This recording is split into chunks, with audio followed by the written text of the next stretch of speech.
மேல்மருவத்தூர் ஆதிபராசக்தி மலர்பதம் பாடிடுவோம். காலமெல்லாம் நம்மை காத்திடும் தாயவள் கோவிலை நாடிடுவோம். மேல்மருவத்தூர் ஆதிபராசக்தி மலர்பதம் பாடிடுவோம்.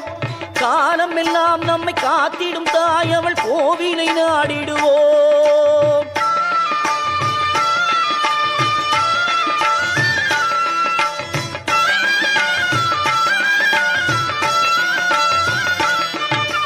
கோல விழி கொண்ட கோமதியவளே ஆதிபராசக்தி.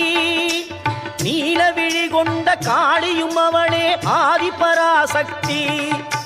கோல விழி கொண்ட கோமதி அவளே ஆதிபராசக்தி.